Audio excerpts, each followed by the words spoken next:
Hey guys, it's Marissa here. This is an incredibly exciting season we are in right now. So we have been throwing many announcements at you lately. I'm jumping on here today because I want to make sure you don't miss a single thing. This Sunday, we are releasing a podcast of all of us answering all the questions you submitted. It's funny, but it's also really meaningful. This relationship Q&A will be out this Sunday, Valentine's Day. We also recently announced that we are having a spring retreat this March called Wired. I'm so excited. There will be some special guests, big prizes, and ridiculous games. If you happen to forget everything I've said, this is one thing I want you to remember. Registration for the retreat opens this Friday. Our team is so excited to have you. Speaking of team members, Bex is jumping into the story. Hey, welcome back to Youth, everyone. It's Bex here, and I am stoked to be here to wrap up Chapter 5 of the story with you. We left off with Julia last week talking about the 10 Commandments. It was awesome. Be sure to check it out if you missed it. And we talked about the promise that was made between God and his people. At this point, Moses has headed back to spend more time with God, and he's been gone for a few weeks. Have you seen the video of the little kids and the marshmallow test? Okay, if you haven't, some little kids are sat down at a table with a single marshmallow placed in front of them. They're told, wait here. You can either eat this marshmallow now or you can wait, and I'll give you another marshmallow when I'm back so you'll have two. I have no idea how long they made the kids wait, but the struggle they go through is painful to watch. Everyone is like sniffing it, picking pieces off of it, licking it. They get as close as they possibly can without actually eating it, but not all of them manage to wait. Some cave.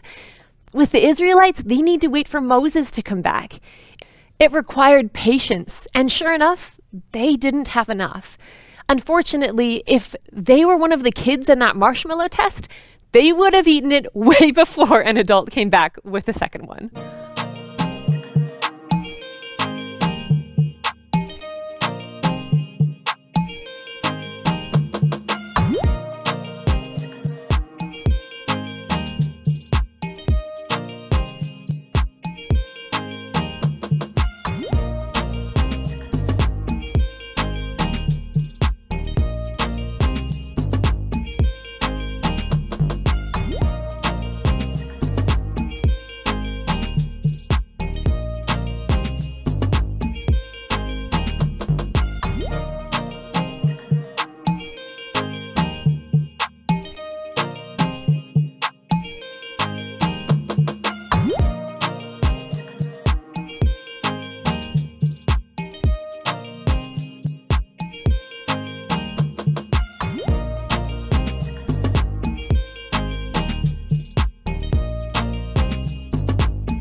Let's rewind a little and recap. Moses has been up and down the mountain a few times, right?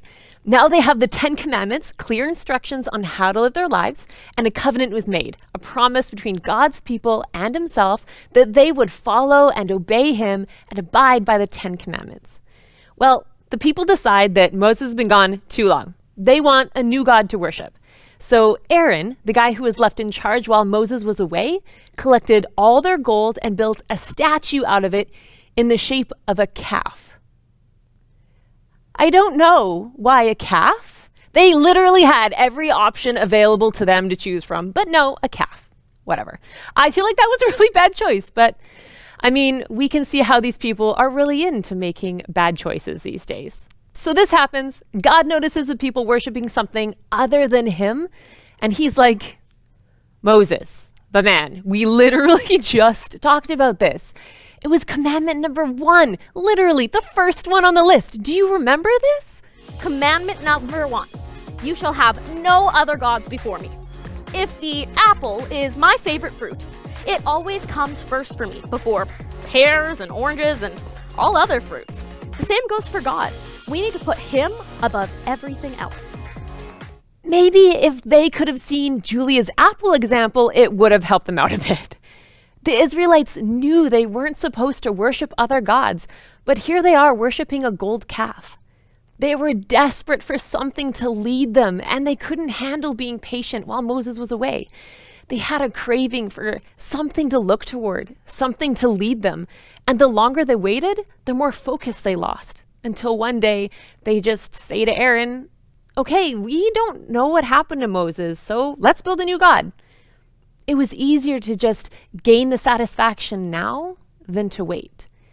The Israelites knew they weren't supposed to worship other gods, but here they are worshiping a man-made statue. We know that knowing right from wrong isn't the same as doing right from wrong. James 1:22 tells us to be doers of the word, not hearers only. If your thoughts aren't lining up with your actions, then the impact of the good that they could do never happens. You intend to clean your room. You promise your mom, yeah, I'm going to clean my room by the time you get home. And suddenly, before you know it, Mom's home and your room isn't clean, and I can see the frantic panic now. All your good intentions to do it never actually manifested into action. Or you're back with your mom again and there's cookies on the counter and you're like, chocolate chip, my fave. And your mom's like, can you just wait till after dinner? And you're like, okay, cool, I can do that. Then you realize the dinner's like 3 hours away still, so you sneak a couple and now mom is wondering why you're too full to eat. Fun fact, moms always know. But do you see what I'm getting at? The Israelite people made a promise, and within a few weeks, they don't follow through on it. And we do the same thing all the time. We all have good intentions, and they can crumble really quickly when that's all that they really are, right? Just good intentions. The Israelites knew they had made a promise to God, but they lacked the patience to follow through with it. At the first sign of trouble, everything fell apart. When your mom asked you to clean your room and you said, yeah, no problem, you walk over to your room and realize the mess will take a lot more time than you thought. Time you could be spending gaming, on TikTok, reading. For me, it's playing Switch. It's easier to not do what's right. But that's not the standard that God asks of us. He wants us to do what is right, not just what's easy. Okay, picture this. Doing what's right in that moment is cleaning your room. If there was someone watching you while you cleaned, I know, creepy, but just stay with me for a second, you'd probably be more inclined to clean, right? There's accountability right there. In life, we have friends we're accountable to, parents, teachers, coaches, small group leaders, and more. But what happens when we have to do the right thing in secret, behind closed doors, when no one's watching? No one knows if you pick right or wrong or sees the consequences of it? That's where the inner workings of who we are and the person we want to become really comes to light.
So the natural question that comes out of all of this is how?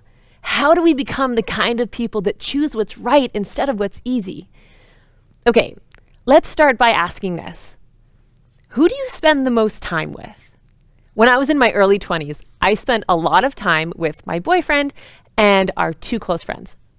The two guys were in a band together, and as a result, I spent a lot of time hanging out in their band practice space, going to local shows, talking to other people who were also playing at those shows, and before long, I knew a lot about what that scene was like. I knew what shows were playing, what venues were the best, the kind of people that would show up, what areas of town we should put posters up in, all of it. If I didn't spend all that time with these people, I would have no idea about any of that. I was so heavily impacted by the people I hung out with and what we would do together that it started to shape my knowledge, how I acted, the way I would talk, dress, everything. So think about your friends or those you spend the most time with. I bet you could do a really good impression of your best friend. I also bet that you use similar words to describe things, do similar activities together, and know a lot of the same people. They rub off on us, big time, and we often don't even realize it. On page 69 of the storybook, we see something unique start to happen with Moses. He's already been up and down the mountain countless times, and this last time, he was there with God for 40 days and 40 nights, and it showed. Moses' face was radiant, literally shining. It became apparent to everyone around him that he had spent time with God, and it left a mark. So back to our question, how do we become the kind of people who choose what's right? By spending time with the people who impact our actions, thoughts, and beliefs. This is true for spending time with Jesus and for who we choose to surround ourselves with. Jesus is perfect, holy, gracious, forgiving, kind, gentle, encouraging, loving. That sounds like the kind of person I want to become. And if spending time with people directly affects how I act, then we should spend more time with Jesus. And here's where it starts to multiply. Your friends are being impacted by you. They start to see all of the characteristics of Jesus by the way you act and talk and live your life. They're inspired and start to see and get to know Jesus as a result of spending time with you. Jesus wants us to be a light in dark places. This is part of what he's talking about. In a world that leaves negative comments, you can be an encouragement. When that kid at school gets bullied, you can show kindness. When someone wrongs you, you can choose forgiveness instead of revenge.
Okay, for everyone who read chapter 5 before watching this today, were you pretty shocked at what you were reading? Chapter 5 is heavy. No sugarcoating. We're talking death and destruction. God is angry at the people for breaking the covenant between them. He's about to toss in the towel with these people and start fresh. Moses intervenes on the people's behalf and pleads with God to not destroy them. Moses stands in the gap between God and the people. I had a hard time reading this chapter. The relationship that people had with God in the Old Testament is different than the relationship we get to have with him since Jesus died on the cross. That's why there's so much talk about sacrifices and having to atone for sins. There was a price that had to be paid when sins were committed because God is pure and holy and can't coexist with anything that isn't pure. And don't get the wrong idea about God here. God didn't like it that way. That was never his design. He created us to have relationship with us. So when sin comes in and separates us from having that relationship, it hurts his heart too. That's why he sent Jesus to stand in the gap and pay the ultimate price so that there would be nothing in the way of experiencing relationship with him. The God of the Old Testament is the same God of the New Testament. The big difference is Jesus. Because Jesus died on the cross, we get unlimited access to him and having a relationship with him. There's no hoops to jump through or sacrifices to be made. All you need to do is carve out some time in your day to spend with him. So just before we go, you'll have some time in your small groups to talk about some ways you can spend more time with Jesus. My challenge for you is this. Find just one way to spend more time with Jesus. I promise you won't regret it. Next week, we're heading into chapter 6, and it's going to be a gooder, so we'll see you here in the same place at the same time next week.